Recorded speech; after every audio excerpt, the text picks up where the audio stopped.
time breaking down Brooklyn Nine-Nine episode by episode. Here's 99 Things You Missed in Season 1, Episode 13, The Bet. Charles, this is exciting. We open with a look at Jake's medals, starting with the accurately placed American flag bar. Below it looks to be a backwards Italian flag bar that could be a poorly colored auxiliary merit award. It's followed by what looks to be a Navy Accession Training Service ribbon and an NYPD 150th commemorative breast bar. Boyle shares the same top and middle bars, but there are two in the middle that definitely aren't distributed by the NYPD. Medal of Valor. And as I mentioned in the first Halloween heist, it's actually a medal for valor and not a medal of valor. This uses identical footage from episode 11, but shortened slightly in post. You know, 6 and 1. This is the second use of this shortened expression, with the first fittingly being in episode 6. Using the first half of sayings like this is also super common in Breaking Bad. This is one of the NYPD's highest honors. It actually is. The only awards above it are the Medal of Honor and Combat Cross. To Detective Charles Boyle and Sergeant Peanut Butter. Amy and Rosa look visibly confused by Peanut Butter's arrival, which makes sense as historically it's only been awarded to humans. At least Boyle was announced first. Because the horse outranks him. Terry's uniform has the correct chevrons for an NYPD sergeant. The horse is pooping on the stage. He actually isn't, but I guess it would be hard to make a horse poop on The command. bet ends today. Are you ready? I was born ready. To lose? Boyle is in Holt's office. Twist my words all you want. Okay. I'm winning this bet.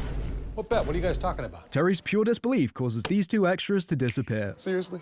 The bet, it comes up all the time. What are you doing all day? Why, you want to hang out? The scoreboard has been moved from the briefing room whiteboard to this new one behind Hitchcock. There was even a cut line referring to its old location. What are the stakes? And don't say money. I know you're in debt. If you really knew anything about me, you would have said crushing debt. We have a blurry flashback edition of briefing room whiteboard details with 3 cases. The first is a 4-victim shooting on Church Avenue, which is just south of Prospect Park. It's followed by details of a burglary on Rugby Road being worked by Detective Diaz, and an apartment exterior being investigated by Detective Peralta that looks a lot like the one they linked to Colin Hames in episode 11. What about your car? That thing is a date magnet. The original script had both Boyle and Santiago refer to Jake's car as a Stang, but both mentions were cut. I know this was likely done to avoid paying fees, but it's funnier to think there was only room for one horse in this episode. If Santiago loses, she goes for a date in said car. Game on. In 8 hours, I will win the bet. Jake's hand moves off his hip in the cut. Take Santiago on the worst date in the history of the world. A flirtatious exchange was cut here, and this cube line reminded me of one of my favorite Simpsons jokes. Your car has been crushed into a cube. You have 30 minutes to move your cube. Hello, Mr. Burns' office. Is it about my cube? Attention! I'd like everyone to join me at the bar in honor of Detective Boyle and his Medal of Valor. Just like Holt, Boyle's medal looks more like the NYPD Medal of Honor. Speaking of which, I think they only have one prop, as Holt's medal disappears from its frame when we see Boyle wearing it. Peanut Butter will not be joining us. He's being feted by the United Nations. While the UN haven't awarded any horses I could find, there is a horse race in New Jersey called the United Nations Stakes. Captain, hey, you're looking stoic today, like a wise old oak. If anyone knows, it's Jake, as he briefly became one in ME time. I'm also going to add a few alter egos I missed, and specify that the alter ego counter includes anything that I could fit in the hi blank, I'm dad framework, because I think it's funnier that way. I'm not going to give you more cases so you can win your bet. Oh, right, the bet. Anything you want to say to your car before you never see it again? The car in question is a replica of the one seen in the movie Bullet, with the exact model being a Ford Mustang Fastback from a year I refuse to say out loud. And on that note, the last time we got a score update was episode 6, where Amy was at this very unfortunate number of arrests. Amy jumping up to 78 arrests could be a nod to the 99's real counterpart of the 78th precinct. Finally, the photos and the hearts have both been seen before, with Jake's being from his About the Author section in episode 2, and Amy's being from the Christmas card in episode 11. Yes, 311. What's the safest way to set a car on fire? 311 was introduced in 2003 and is New York City's non-emergency equivalent of 911. I'm sure it's helpful, but I don't think asking a service connected with law enforcement and firefighters for technique tips on arson is a good idea. Thankfully though, Amy's phone is off, so it doesn't matter. Jake's badge got twisted in the cutaway, but it's untwisted itself when we cut back from Holt. Cases will be assigned as they usually are. Dismissed. Captain, you look... No. Rosa, hey, would you like to share a cup of coffee with me? The strainer Charles is using has been on his desk since the pilot. He usually holds his mini basketball that we'll see on his desk in a second. There's also a cut line here where he elaborates on his coffee making process. I'm trying to counteract the drowsiness from my pain meds. I took a double dose after the incident at the ceremony. Can the little guy take a big step back, please? My name is Charles Boyle. I missed this on my first watch, but they actually tied the medal to Sergeant Peanut Butter. This undercuts my earlier theory about the props team only having one maid, but the fact Boyle likely had to share Holt's medal to accommodate Sergeant Peanut Butter is a funny real-life extension of their rivalry. Also, use less conditioner because this is a flat mess. What's going on with Boyle? His pain meds are making him weird. This happened to my dad when he got his vasectomy unreversed. Charles should be more aware of this happening, as we later learn he's played these games before. I got snipped. No big deal, just numbs you out from trunk to skunk for a year. It's not supposed to. And if I recall correctly, this is the only mention of Gina's dad. Start dropping truth bombs on everyone. Well, that explains the elevator. I'm worried you don't find me interesting. It's been used as part of the wider bullpen set, but I'm pretty sure this is the first elevator-exclusive scene. Pretend someone texted me. He's gonna say something to the wrong person. Sure, I'd love to see Charles get punched. Try again. I will No. Try again. stop Charles from getting punched. Correct. There are two cut scenes here. The first sees more arrests tie up the bet, with Amy arresting a pair of twins, and Jake arguing they should only count as one due to their identical DNA. It's followed by Holt officially welcoming Terry back into active duty, with Gina getting him a card for being the best male woman. Great. Scully has the same Harlem map section open that I've talked about in like the past 4 episodes. I present Carl Lotson, who stole $3,000. Amy specifying the amount is likely to confirm it's grand larceny and thus a felony arrest. Oh no. Oh, no, you don't seem worried. Why aren't you worried? Bring in the Johns! John refers to someone who solicited a sex worker. I ran a prostitution sting through Vice. Vice refers to the NYPD's Vice Enforcement Division that focuses largely on sex work and illegal gambling. Like many other sections of the NYPD, Vice has received criticism for their treatment of minorities and other vulnerable people. That's not a felony. It is when it's your second offense. Fun fact, 4 of them are actually named John. Jake wins! This leaves the final scores at 93 to Jake and 84 to Amy. Look! Behind the scenes photo showed Andy Samberg actually colored this in. Amy Santiago. The uniformed officer in the kitchen is using a party horn, but it doesn't make any noise. Extras in this scene were likely given modified versions that were silent, like the pool balls and Schur's, as not to affect the scene's audio. Will you go on the worst date ever with me? No. She said yes! She said This is once again CBS's New York Street backlots, and the extra walking past is having absolutely none of Jake's antics. Peralta, this outfit is ridiculous. Amy living here explains why she was so upset with Raggedy Ann in Halloween. There's plenty of embarrassing to do and only a few hours to do it in. Jake has started wearing a calculator watch like he's Walter White. When I first noticed it, I assumed it was just part of his date attire, but it's actually on his wrist from the start of the episode. I guess his frog watch from the slump finally bit the dust. Happy? Oh yeah. Let's see the bow. Just like Jenny Gildenhorn. This is the first mention of Jenny Gildenhorn, but I'll talk about her more in the season finale. Nice shorts. Thank you. Believe it or not, they were not very expensive. Both these outfits were displayed at the precinct set during the show's summer press tour. It also actually shows what the previously illegible Italian heritage poster says. This tradition has many cited origins, but in most cases, it's intended to scare off evil spirits. I'm not going to count it as a detail, but there's a blooper I really like here. Kidding. I'm gonna use the keys. I just wanted to say congratulations. Your medal was well deserved. Deputy Chief Gerber is back, and his ribbons are still in the wrong order. Your breath is terrible. Charles, can I speak with you? And in a cut line, Gina incorrectly assumes he's the president. Did you know my wife pays me alimony? This line is a little confusing, as it's later revealed Boyle's ex-wife actually takes a cut of his wages, not the other way around. Hey, baby. I'd like you to meet my wife, Sharon. This is Sharon's first on-screen appearance after being mentioned in episode 8. Your husband is a real hero. What for? He threw his body at an emotionally disturbed criminal. Not only do they show a new angle here, but a gunshot has been added when Terry tackles Hames, despite there being no muzzle flash. Are you back in the field? I am getting a text message. Bloop. Ah, there it is. The neon pool sign has the wrong number of balls. Remember when you were half asleep and I said real low, hey baby, I'm back in the field. You want something to eat? And you were like, what? We find out in a future episode that Sharon finds Terry's low Barry White voice calming. I will now speak in a low, calming Barry White voice. You are a piece of work, Terrence.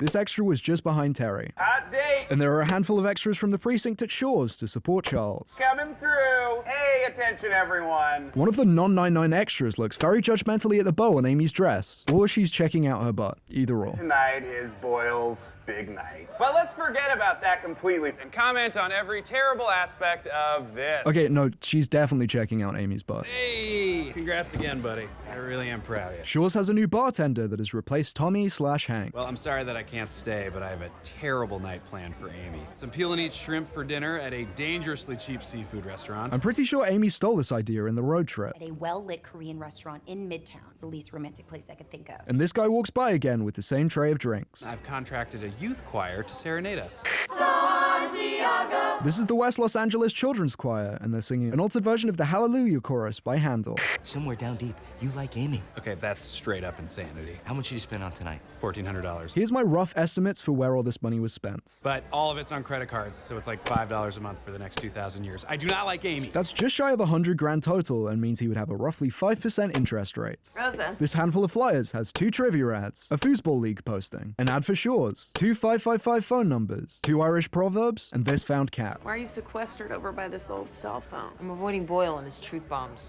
This is probably the most cutaway heavy episode so far. It might be worth counting going forward, so let me know in the comments if that's something that would be worth adding. Also, while you're here, if you enjoy the content, subscribe. I sometimes worry I'm gonna become you. He dove in front of those bullets for me. I can't be mean to him. Rosa was drinking Jekyll Island Red Ale from ISS Props. It was initially made for My Name is Earl, but has also featured in Dexter, Community, and many other shows. I'll keep him away from you. This reminds me a lot of how they describe avoiding Amy in a later episode. Always be on the move, never be static, like a shark. Rosa died 8 years ago. Come on. Duckies from the Discord pointed out that Schur's was established in 1901, making it one of the oldest bars in New York. Santiago and I will be performing the steerage jig from the film Titanic. The steerage jig from Titanic doesn't include anything like this. It does, however, include Peralta. Hey look, it's the weird coconut thing. It's back and as fucked up as usual. One of our informants just called. We've been tracking a crew that lifts cargo out of LaGuardia. This refers to the LaGuardia Airport in Queens, New York, which makes sense for a smuggling operation. I need you to stake out the drop site. I cannot reschedule. I'm renting a tiger cub by the hour. This is very much illegal, so Jake is probably just embellishing. Even then, I doubt the $500-ish left in his budget could cover the cost of one. Fine, but I'm taking Santiago with me. As soon as we're done, it's back to the date. Baby, I'm sorry. It was an impulse decision. Well, I guess I can understand that. Sharon is wearing a peacock pendant, which would explain some of her donations for Rosa to wear in court. I have to apologize. It's been in the works for a few months now. I think you two need to get your story straight. Sorry, get your story straight? Sharon. That's a little homophobic, I think. There's some microaggressions there. These exterior shots were done on Seton Street in LA's Art District. So happy to be out of that dress.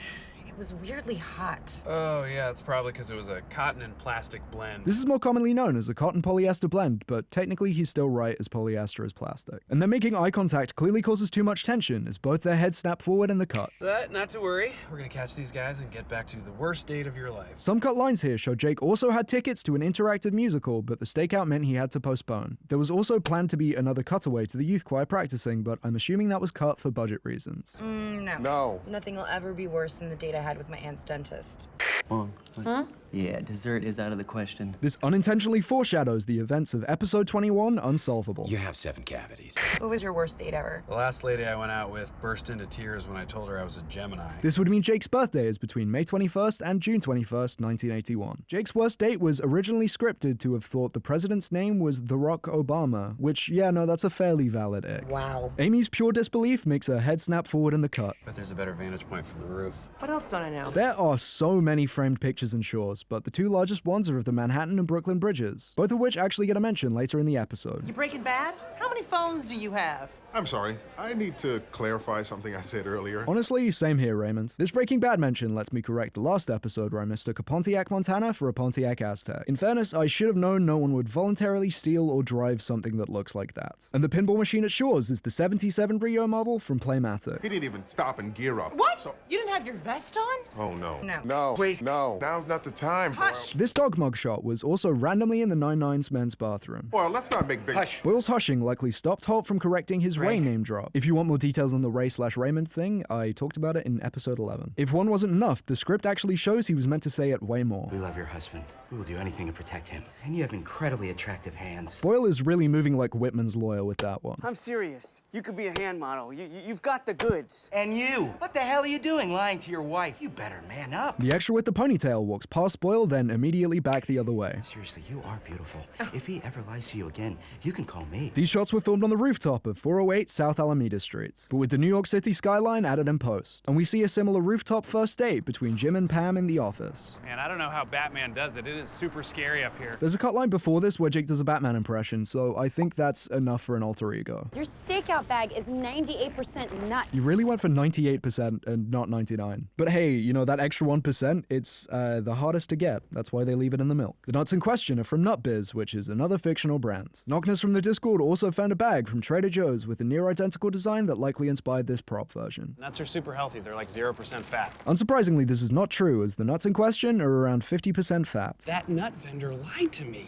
The car's a piece of crap. Why do you love it so much? I was 2 days out of the academy, super nervous. Saw this guy run out of a bodega, clutching a bunch of cash, so This is the first mention of bodegas, which are a staple of New York culture. pursued him on foot, 11 blocks. A block in Manhattan is roughly 80 meters, meaning Jake chased the perp around 880 meters total. Cuff him, throw him up against that car. Turned out there was a for sale sign in the window, and it being the best day of my life, I bought it. Amy was also meant to tell the story of her first arrest in a flashback to her as a child, pretending to shoot a fleeing transformer with her doll. It honestly is a shame they cut that, because just reading it made me laugh. Thus began the debt. Crushing debt. You do know me. The cut makes Jake go from slight grin to straight up cheesing. Peralta. I found someone from the night shift to relieve you on your stakeout. Hold off on the relief team. We're already here. Okay. What did Holt want? Just checking in. Watch. Going frame by frame, we see that some nuts actually do land in Amy's mouth. I'm surprised Jake didn't make the obvious joke there. Key is volume. Here's our guys. Give me the ring. Now give me some nuts. I'm snacky. Darling, I'll ask him. Will that make you happy? American Rental Hall is yet another fake brand. We're kind of busy here. My girlfriend here thinks we're lost. There are no rules, ma'am. We're lost. I was gonna propose to you on the Brooklyn Bridge where we met. We met on the Manhattan Bridge. The Brooklyn and Manhattan Bridge are mistaken surprisingly often. Given the amount they come up in this series, I wouldn't be surprised if I make that mistake at some point. And this line ends abruptly because Amy calling Jake a dumb moron was cut. Say goodbye to the ring and everything it represents. You son of a bitch! This is the third bitch so far, with the first two coming in 48 hours. And you know what else? On the ground, NYPD! You're under arrest.